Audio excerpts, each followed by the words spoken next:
भाग 1, समुद्र मंथन और लक्ष्मी जी का जन्म। 1, प्रारंभिक भूमिका। प्राचीन काल में जब संसार में असुरों का बल बढ़ गया, तब देवताओं की शक्ति क्षीण हो गई।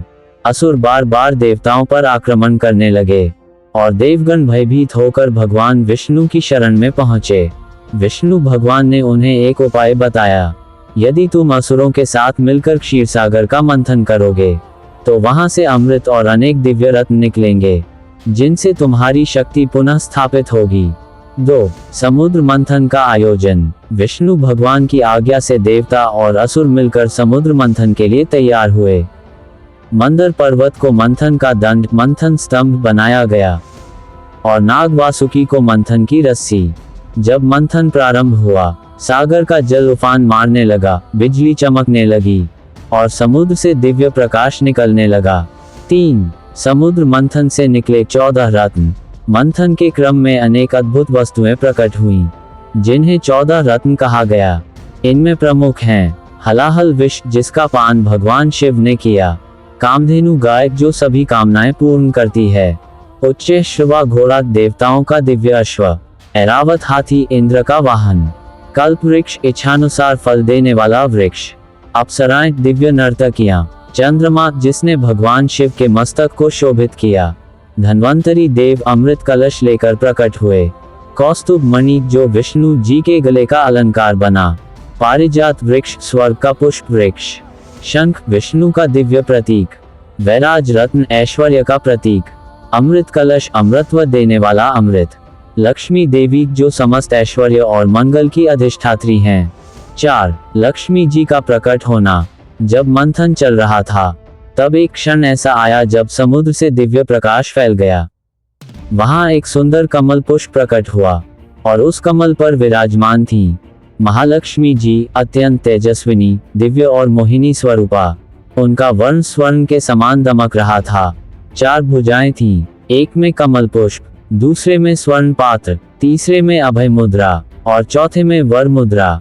उनकी मुस्कान से ब्रह्मांड आलोकित हो उठा। देवता प्रसन्न हुए, असुर विस्मित रह गए। आकाश से पुष्पों की वर्षा होने लगी और वातावरण में जय लक्ष्मी माता की ध्वनि गूंज उठी। 5, लक्ष्मी जी का भगवान विष्णु से मिलन। लक्ष्मी जी ने सभी देवताओं और ऋषियों को नमस्कार किया और फिर उन्होंने भगवान विष्णु को अपना स्वामी स्वीकार किया। विष्णु जी ने भी उन्हें अपने वक्षस्थल में स्थान दिया, जहां आज भी वे श्रीवत्स चिन्ह के रूप में विराजमान हैं। उनके मिलन से जगत में संतुलन और समृद्धि का आरंभ हुआ। देवताओं को फिर से शक्ति मिली और असुरों की शक्ति क्षीण हो गई। 6, लक्ष्मी जी के जन्म का अर्थ। विष्णु पुराण में कहा गया है, लक्ष्मी नित्यम विष्णु हृदये तिष्ठति, अर्थात लक्ष्मी सदैव विष्णु के हृदय में निवास करती हैं। उनका प्राकट्य केवल भौतिक धन के लिए नहीं, बल्कि धर्म, सौंदर्य, प्रेम और संतुलन के प्रतीक रूप में हुआ।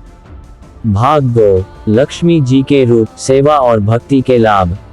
1, लक्ष्मी जी के विविध रूप। विष्णु पुराण के अनुसार लक्ष्मी जी केवल धन की देवी नहीं, बल्कि हर जीवन क्षेत्र की शक्ति हैं। उनके रूप इस प्रकार माने गए हैं: श्री लक्ष्मी वैभव और प्रतिष्ठा देने वाली, धन लक्ष्मी आर्थिक समृद्धि की अधिष्ठात्री, गज लक्ष्मी साहस और सफलता प्रदान करने वाली, धैर्य लक्ष्मी कठिनाइयों में स्थिरता देने वाली, वीर लक्ष्मी विजय और पराक्रम की शक्ति, ज्ञान लक्ष्मी बुद्धि और विवेक की प्रदात्री, भक्ति लक्ष्मी आत्मिक शांति और मोक्ष की सहायक। 2, लक्ष्मी जी और भक्ति का संबंध। लक्ष्मी जी भक्ति से अत्यंत शीघ्र प्रसन्न होती हैं। विष्णु पुराण में कहा गया है, जहाँ भक्ति, धर्म और सच्चाई का वास है, वहीं लक्ष्मी का निवास होता है। जो व्यक्ति निष्ठा से विष्णु और लक्ष्मी की पूजा करता है, उसके जीवन में न केवल धन आता है, बल्कि शांति, विवेक और आत्मबल भी प्राप्त होता है। 3, लक्ष्मी जी के आगमन की कथा। एक समय देवताओं ने धर्म और सत्य की रक्षा के लिए लक्ष्मी जी की आराधना की। तब लक्ष्मी माता ने प्रसन्न होकर कहा, मैं वहीं निवास करूंगी जहां स्वच्छता, सत्य और दया का वास होगा। इसीलिए कहा गया है, जहां आलस्य, लोभ और अधर्म होता है, वहां लक्ष्मी जी का आगमन नहीं होता। 4, लक्ष्मी सेवा के लाभ। विष्णु पुराण में कहा गया है कि जो व्यक्ति लक्ष्मी की सेवा करता है वह 5 प्रकार के वरदान पाता है। संपत्ति, घर में अभाव नहीं रहता। शांति, परिवार में प्रेम और सौहार्द बढ़ता है।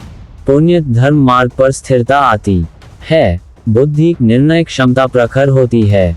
मोक्ष, विष्णु भक्ति से जन्म मरण के चक्र से मुक्ति। 5. लक्ष्मी पूजा के नियम। पूजा सदैव स्वच्छ और पवित्र मन से करनी चाहिए। निर्धनों और जरूरतमंदों की सहायता करना भी लक्ष्मी सेवा है। शुक्रवार और दीपावली का दिन लक्ष्मी उपासना के लिए विशेष फलदायी माना गया है। भाग 3, लक्ष्मी जी का जीवन में महत्व, दिव्यता और अंतिम शिक्षाएं। 1. लक्ष्मी जी का वास्तविक अर्थ। लक्ष्मी का अर्थ है लक्षण, अर्थात जो जीवन में शुभ गुणों का संचार करे। वे केवल धन नहीं बल्कि धर्म, प्रेम, सौंदर्य और ज्ञान की देवी हैं। जहाँ सत्य, दया, स्वच्छता और कर्तव्य पालन है वहीं लक्ष्मी का स्थायी वास होता है। 2. आध्यात्मिक संदेश। विष्णु पुराण कहता है जो व्यक्ति धर्म से अर्जित धन का उपयोग भलाई में करता है वह सच्चा लक्ष्मी पुत्र है। लक्ष्मी जी का संदेश है धन का सही उपयोग ही सच्ची समृद्धि है। धन से दान, सेवा और करुणा बढ़नी चाहिए, अहंकार नहीं। 3. लक्ष्मी जी और मोक्ष का मार्ग। लक्ष्मी जी विष्णु की अर्धांगिनी हैं। विष्णु पालन करता है और लक्ष्मी पालन की शक्ति। विष्णु भक्ति के बिना लक्ष्मी टिकती नहीं और लक्ष्मी कृपा के बिना भक्ति फल नहीं देती। इसलिए कहा गया है विष्णु लक्ष्मी द्वयम नित्यम धर्मस्य मूलम शुभ, अर्थात विष्णु और लक्ष्मी दोनों धर्म के मूल हैं। 4. लक्ष्मी जी का सामाजिक संदेश। लक्ष्मी जी का आशीर्वाद केवल व्यक्ति के लिए नहीं समाज के कल्याण के लिए भी है। जो लोग धन का उपयोग सेवा, दान और सहयोग में करते हैं वे सच्चे अर्थों में लक्ष्मी कृपा को स्थायी बनाते हैं। 5. लक्ष्मी जी की अंतिम शिक्षाएं। सच्चाई, भक्ति और सेवा जीवन की सबसे बड़ी पूंजी हैं। केवल धन की इच्छा नहीं बल्कि धर्म का पालन आवश्यक है। जो दूसरों की भलाई में अपना धन लगाता है वही सच्चे अर्थों में लक्ष्मी पुत्र कहलाता है। 6. निष्कर्ष। विष्णु पुराण हमें ये सिखाता है कि लक्ष्मी जी केवल धन की देवी नहीं बल्कि समग्र जीवन की संतुलन, शांति और भक्ति की शक्ति हैं। उनकी कृपा से जीवन में ऐश्वर्य के साथ साथ धर्म, करुणा और मोक्ष का मार्ग भी प्रकाशित होता है।